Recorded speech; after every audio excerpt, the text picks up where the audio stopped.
Page 94, the Private Eye Podcast. Hello and welcome to Page 94. My name is Andrew Hunter-Murray, and today we are covering an extraordinary miscarriage of justice at the Post Office that has been 2 full decades in the making. The Post Office. In 2010, Seema Misra, a sub-postmaster in West Byfleet in Surrey, was found guilty in court and sentenced to 15 months in prison for stealing £78,000 from the post office that she ran. She was sent to prison while pregnant. She had to give birth to her second child in hospital while wearing a tag.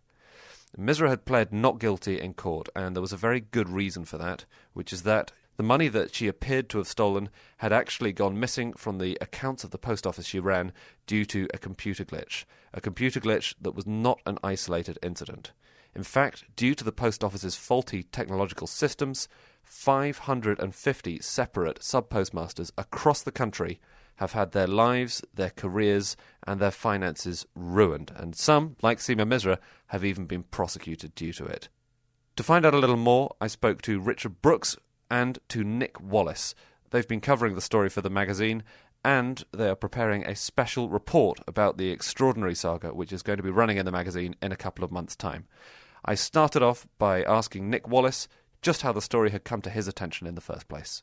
Yeah, I got involved through Seema Misra's husband, who called me up while I was a breakfast show presenter for a BBC local radio station, saying his pregnant wife had been sent to prison for a crime she didn't commit. And obviously you don't get stories like that falling into your lap every day. So I did some work on it and found there was quite a bit of information in the public domain about other sub-postmasters who'd had problems. And I think there'd been a Welsh language broadcast called Taro Now by S4C, using some BBC journalists who'd found around 30 people, most of whom were in Wales, who'd had problems with the Horizon computer system. So this clearly meant that there was something going on. I think by that stage, this was back in 2010, the Justice for Sub-Postmasters Alliance was in its early days, and that was run by a chap called Alan Bates, who's a key figure in this story. He was a sub-postmaster back in North Wales in the early 2000s. Okay, so just to break in here with a little quick definition of terms for any listeners not up on their post office terminology.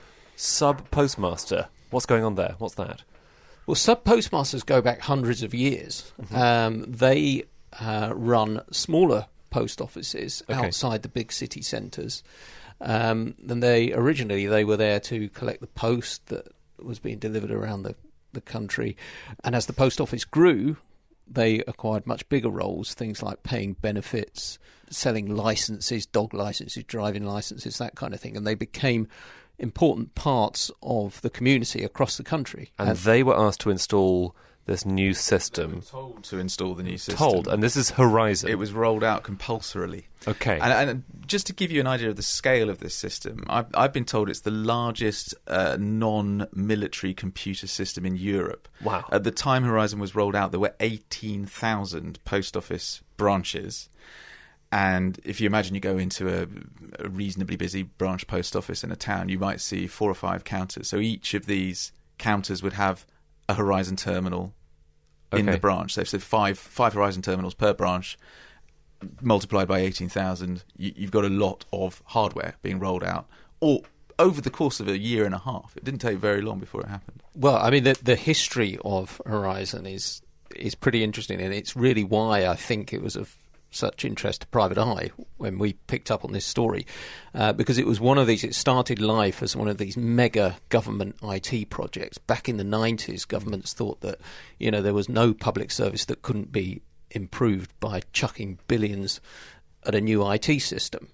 It was originally set up in 1996 as a private finance initiative contract to transform the payment of benefits.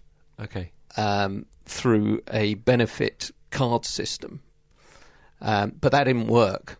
It all fell apart, partly because of the software. It was hilarious, wasn't it? Basically, the people putting together this system had 2 clients, the Post Office and the DWP, who both wanted different things. I mean, it's a classic government procurement cock-up story. And I think over £1.5 billion was wasted on it. It cost the Post Office $570 million down the tubes. This is 90s money as well. This is a lot. The government was faced with, what to do with this botched IT system. Okay. And in 1999, it decided to try to make the best of a bad job. So it said, well, we'll scrap the benefits payments through this system, but we will roll out the whole system to run the financial and accounting system and payment systems across the post office network. Okay, so that's now the principal use of this Horizon software. Postmasters and sub-postmasters have to install it on pain of, losing their jobs? Yeah, it was compulsory. The post office is a very didactic organisation in the way it has a relationship with its sub-postmasters. What they say goes. Okay. That's the deal. And these places are run kind of in a way like franchises. Exactly that, yeah. So do they apply to be a sub-postmaster? If you are looking around to run a post office because you think that's a guaranteed income and it gives me footfall on my retail business, then you see who's selling. That person will then tell the post office that you are looking to become a sub-postmaster. The post office will ask you to apply for the job. There may be other applicants. When they have selected who they think is appropriate to be a sub-postmaster, they will then go back to the vendor and say, right, you can choose the next sub-postmaster from one of these three, depending on what offer they make for the rest of your business. Does this make sense? When you say the rest of the business? The retail side of the business. So you've got the post office side of the business, which is owned by the post office, and you are paid a salary, or you used to be paid a salary to be the sub-postmaster. And then you've got the shop that comes with it. And you are chosen by the post office to be a sub-postmaster. Yeah. The retail business is down to the deal that you cut with the outgoing vendor. So this is much more than just getting a job that you might be fired from. This is people investing a large proportion of their livelihood and their money in it. Yep, and their reputation, everything. So at what point do problems start to emerge for these sub-postmasters? Immediately. Okay. Look, this is a very complex computer system, and for most of its history, it's worked okay for the people who use it. The problem is what happens when things go wrong. And right from the very start, people were having glitches, errors, bugs, discrepancies, which would show up on their computer screens, they would be forced under their contract to accept. Or they could appeal to a helpline and say, look, I don't know what's going on my computer here, but it's telling me that I'm 400 quid, 500 quid, $2,000 out of whack. What do I do to fix it? And they would be offered advice. But at the end of the day, if the advice did not work, they would be held liable for the discrepancy. Okay, so if you're taking some money at the counter of the post office, you sell some stamps for £5, and the computer says, well, you should have taken £500 there, that's suddenly £495 that you are out of pocket. And if the advice doesn't work, you're on the hook for that. Is that what's happening? Exactly that. Okay. Yeah. So this is a problem. What we found is that going right back to the start of this programme, the post office knew there were these problems. There's a board minute from 1999 in which the post office board are recording software problems with this new IT system. But that message wasn't allowed to get through to the front line, to the people who investigated shortfalls in branches. So they weren't really allowed to entertain the fact that there could be problems caused by the IT system. They said that, no, it can't be the IT system. It must be you, the sub-postmaster, stealing the money. Because it was easier for them to do that. Under the terms of the contract, it was easier for them to go after their sub-postmasters to make good any discrepancies than it was to go back to Fujitsu, who ran the computer system, and pay for them to investigate. There's an incentive for the people running the post office to say, well, this is clearly the work of errant sub-postmasters. But surely there had not been hundreds of cases a year of sub-postmasters stealing money before now. Surely there was a massive spike in the figures of inexplicable discrepancies in the till. The issue really was that they saw this new system as a way of identifying where there was certainly fraud. Before, you had paper-based systems generally, or sub-post offices operating their own system, which the post office investigators couldn't assume were 100% reliable. Now they had a system which they thought they could assume was 100% reliable, and therefore, if there was a shortfall, it wasn't the computer, it was the sub-postmaster. So they saw these, what we now know were errors, cropping up in the system, but they had so much faith in the computers that they assumed, well, the computers are right, so it's clearly the people who are wrong. Yeah, and they thought, wow, we're now uncovering all this fraud that's going on. We're finding it. whereas before we didn't find it. Who is running the post office at this point? It's a government-owned business. Yeah, it's still the only shareholder is the government. So by that stage you had what was known as Post Office Counters Limited, Postal, which then became Post Office Limited in the mid-2000s. But essentially it was a board of directors run as a limited company, as an arm's-length body from its sole shareholder, the government. Okay. So ultimately the ministers are in control of this organisation. But the interesting thing was that it was changing. This was in the late 1990s. It was becoming increasingly commercialised, increasingly profit-driven. Okay. There were financial problems. The government itself had financial difficulties in the late 1990s. It was trying to extract more money in the form of dividends from the post office. So there was a lot of pressure financially on the post office. And in that environment, they were pretty keen to root out theft. Yeah. And not accept that they had their own problem. Okay. So this system is in place and going wrong. At what point did the old bill start getting involved? At what point does the post office phone the police? That's a very good question, Andrew. Yeah, you take this, Richard. Yeah, the old bill don't get involved. Okay. The interesting thing about the post office is, because you go back 350 years when it was first set up, it effectively ran its own police force. It was set up with armed guards first of all, and then a really heavy duty investigation branch. So it's always conducted its own investigations and its own prosecutions. So the police didn't get involved, neither did the Crown Prosecution Service. Sorry, so who is the post office is bringing these prosecutions completely without oversight? And also, there are some sub-postmasters who are so concerned by the investigations against them that they asked the police to come in, and the post office said no, and the police said no, we can't, because the post office has authority. But I think one of the most shocking things of what's been going on over the last 20 years is that there hasn't been any scrutiny or oversight of the post office's prosecution function. As far as I can make out, neither the Ministry of Justice, the National Audit Office, or anyone who is qualified to do so, the CPS themselves, have not reviewed the post office's ability to prosecute sub-postmasters and the rate at which they were doing it in the bad old days, because there were dozens of prosecutions, criminal prosecutions every year.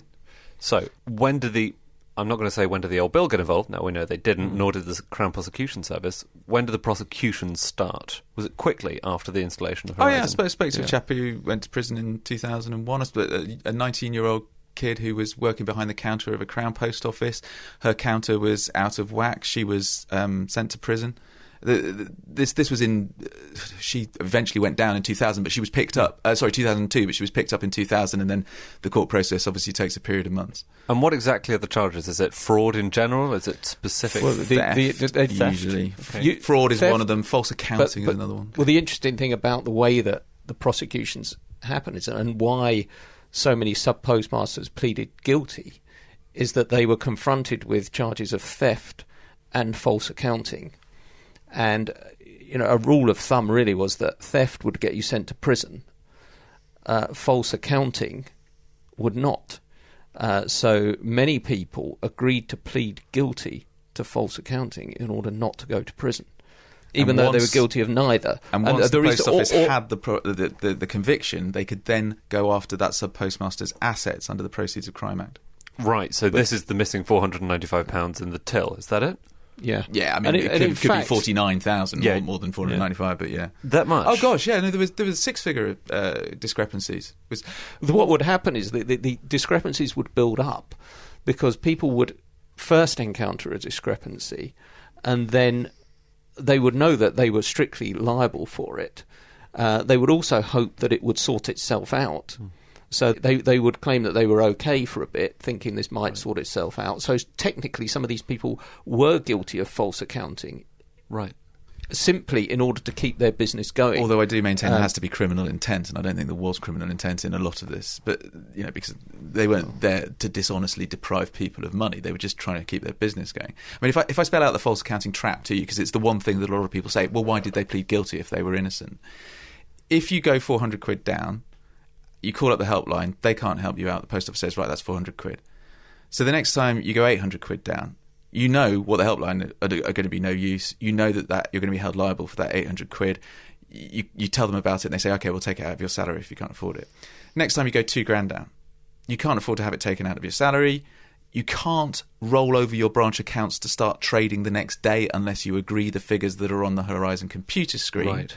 You are now potentially in danger of being held liable for whatever figure comes up on the screen.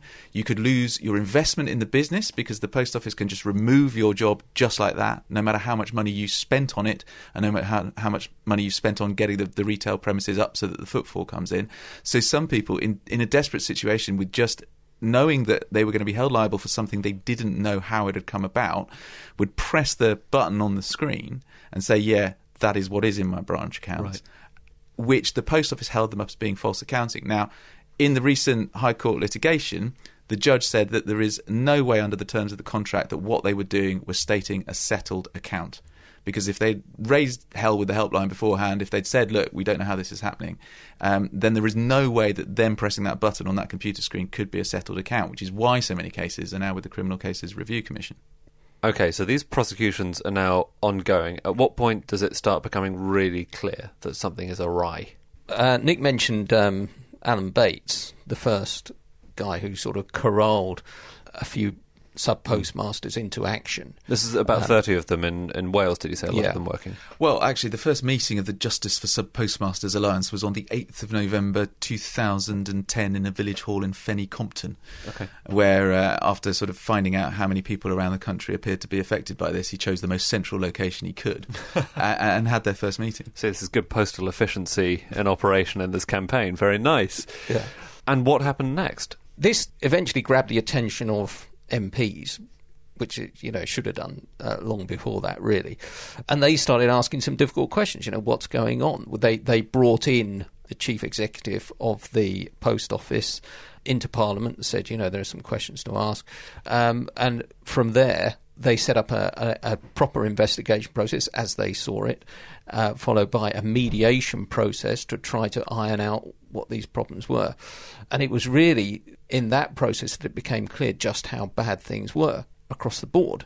And the post office response to that was to shut down the mediation scheme. Right. And also not offer any meaningful compensation, particularly to the people who'd been prosecuted. And also, interestingly, from that point on, the prosecutions stopped. We published the figures at some point. The one year there were 40-odd prosecutions. The next year there were 2.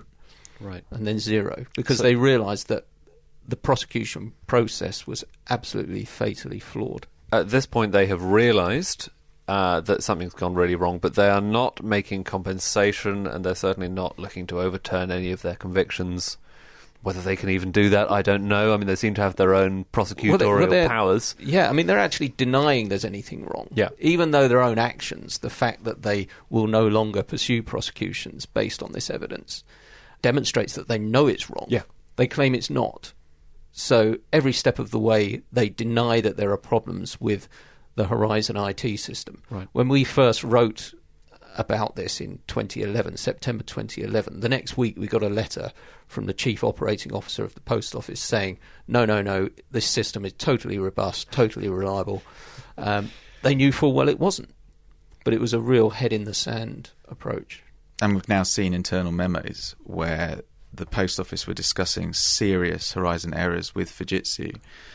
At the same time, the chief architect of Horizon was giving evidence for the Post Office against Seema Misra in court same month without raising any of the issues that were being discussed internally. Wow. That's really extraordinary. This has been described as one of the most widespread, or likely the most widespread miscarriage of justice in the UK this century, and it's only just coming to light. I think also people think, it's the cuddly old post office. There's a real sense of whatever it might be, national pride or national indulgence or whatever it is. But it may appear that way, and at the centre of communities. I mean, some of these people are very genial, good people. The sub-postmasters are doing a genuinely good job by and large. But at the heart, at Post Office HQ, it's a different matter. It's an extremely authoritarian regime. It's not just in this context. Histories of the Post Office talk about how dissent is not tolerated. That has its roots in the history of the place. that it always had to be extreme control because there was espionage and theft from the King's Mail and so on that had to be really clamped down on. So they were always an extremely authoritarian institution. But that was the approach that. But when it mutated, that was really the approach that governed exactly how they dealt with this scandal. And when it mutated into a commercial organisation, it became about protecting the brand, and they were quite happy to throw entire livelihoods, lives, and people's liberty under a bus in order to protect the brand. And there ought to be a special circle of hell reserved for the National Federation of Sub-Postmasters, the Sub-Postmaster Union, who took a policy decision that they were not going to cause a ruckus about problems with Horizon because they didn't want to affect the business that the Post Office was doing with its clients, Bank of Ireland, DWP, DVLA, BBC through the licence fee, etc. And also because they wanted to maintain the sell-on value of the individual businesses. Right. Because if people had lost faith in the Horizon system that was at the centre of a branch post office, it reduces the value.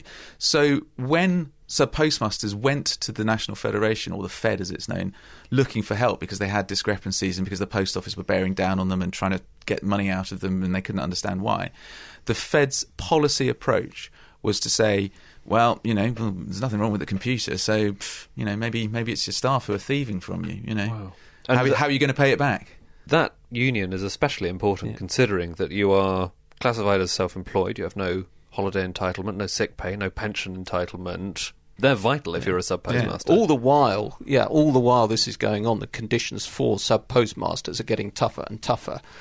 At the same time as these prosecutions and the refusal to deal with the injustices, there is this network transformation program which is closing sub-post offices.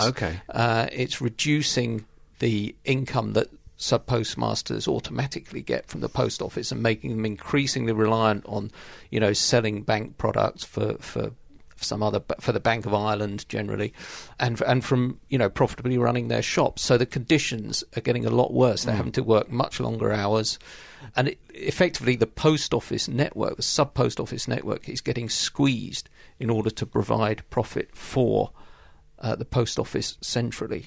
And the biggest advocates for network transformation were the National Federation of Sub-Postmasters, who'd just been thrown out of the trades union movement for not being a proper union and were negotiating with the Post Office for an annualised fee which would allow them to continue existing. And there is a memo from the General Secretary, which came up through the recent litigation, a memo from the General Secretary saying that he would not start to discuss this network transformation scheme in a positive light with his members until his organisation's future has been secured. And the judge in the recent litigation just found that the NFSP put its own interests above its members. So that brings us on quite neatly to the most recent litigation. What has the verdict been after all these years of campaigning, all these lawsuits? The Post Office lost big time.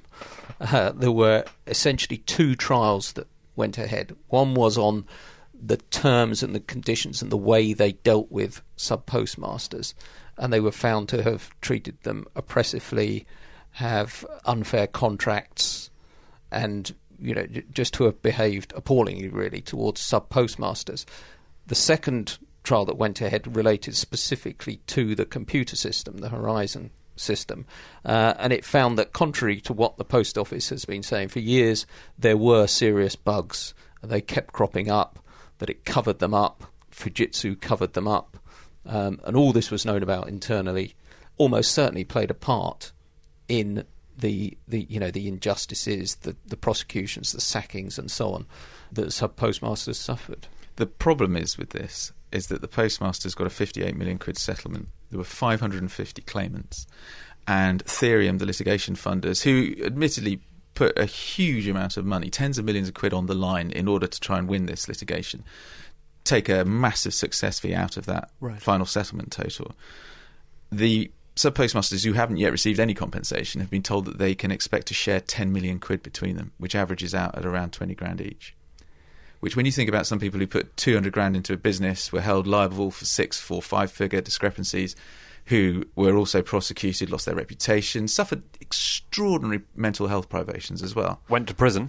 went to prison. That's obviously a separate criminal process. So they're still with the Criminal Cases Review Commission. Ongoing. But aside from the criminal side, even people who were never prosecuted or who were never criminalised still suffered appalling mistreatment. And I don't think 18 or 19 grand is likely to cover what they've been through. So I think the Post Office got away with it. And the reason they did was because the costs of the trial, the litigation, were getting so high that there would come a point whereby it didn't matter how much they won in damages, even if they saw this litigation through. The costs would outweigh them. And so there's a real problem there, which hasn't, I don't think, been properly resolved. The people who got away with it in particular are the people who ran the Post Office throughout this period. The chief executive from 2012 was Paula Venables. She was the one leading this campaign of denial and the terrible obstruction of the attempted obstruction of the sort of fair judicial process. And over the period she's been chief executive, her pay has gone up something like 60-70%.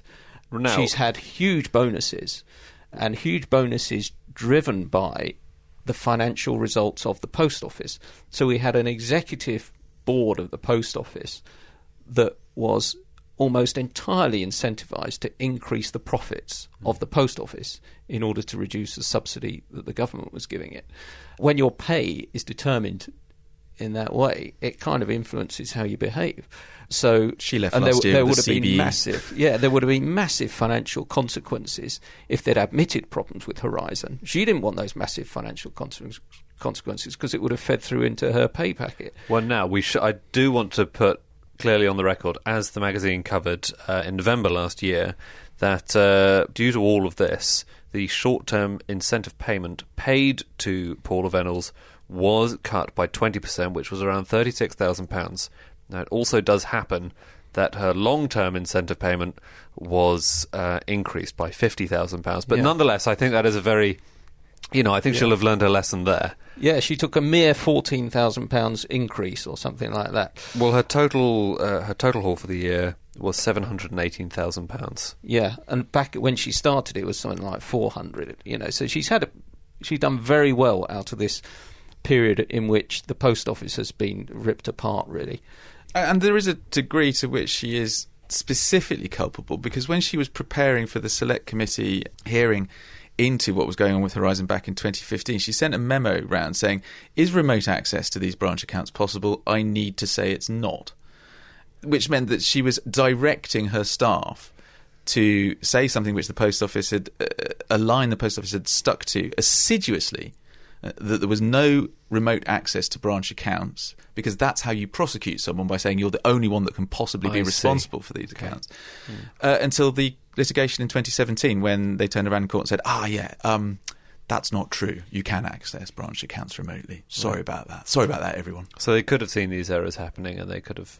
They regularly did. We've spoken to a Fujitsu whistleblower who said that part of his job back in the day was to go climb into sub-postmasters' branch accounts remotely and fix whatever bug was causing a problem. And they denied that until 2017. It's really kind of beyond belief. Yeah, I mean, it looks really like a corrupt organisation, and the people at the top. I mean, you look at where they are now.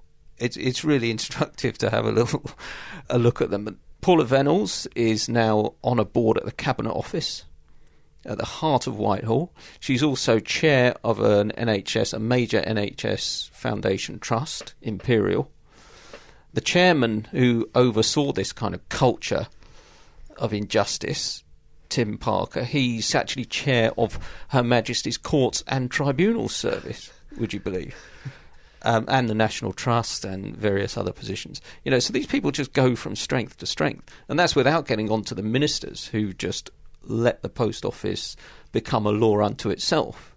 That lack of scrutiny and oversight, I think, is unforgivable, because successive postal services or Post Office ministers refused to intervene. They didn't want to poke any hornet's nest. And the line that they were sold by the Post Office, they regurgitated in Parliament whenever backbench MPs were jumping up and down about the issue. And it's almost negligent the way that they behaved, because they just couldn't be bothered. They just let them get on with it. They were too busy with trying to make the Post Office wash its face to actually look at the concerns that major miscarriages of justice may have taken place. Just one note about the litigation. When it concluded, after the settlement, we were due this Horizon judgment, the second trial judgment, which came down. And the judge, unbeknownst to anyone in the courtroom, including the lawyers, said, right, well, that's the trial settled. I just want to make you aware that I've been so concerned by the evidence that has been given by Fujitsu employees over the course of this litigation and in previous criminal and civil trials that he was handing a folder to the Director of Public Prosecutions with a view to him potentially looking at possible prosecutions of Fujitsu employees going forward. Well, that actually leads to my last question, which is what comes next. So we know that's one potential consequence. Yeah, I think there are three things. There's the potential parliamentary inquiry. There is a big push for that. Jill Furness MP, who's the Shadow Postal Services Minister, earlier this week demanded one of the government. Lord Arbuthnot, formerly James Arbuthnot of North East Hampshire MP, he says there needs to be a judge-led inquiry. You've got the potential DPP getting involved with what the judge in the trial has given him. And you've also got the Criminal Cases Review Commission, who are looking at the cohort of criminalised sub-postmasters, and they've been sitting on these for 5 years now, and they've got to make a decision pretty soon as to whether or not they are going to refer those 35 sub-postmasters' cases to the Court of Appeal. And I think all that is without what you really need, which is some political accountability and some accountability from the board of the Post Office. And the government hasn't been held accountable. Whenever it's been asked about this scandal, it's just said, well, that's not really anything to do with us. That's a management issue for the Post Office. Well, there comes a point when people are being wrongly sent to jail at a publicly owned institution where perhaps the government ought to sit up. And I think there are lots of questions about why they didn't, why successive ministers have just treated the Post Office as a sort of cash machine rather than a public service with real people at the heart of it. Richard Brooks there. Thanks to him and Nick Wallis for their time, and that special report that they are writing will be running in the magazine soon.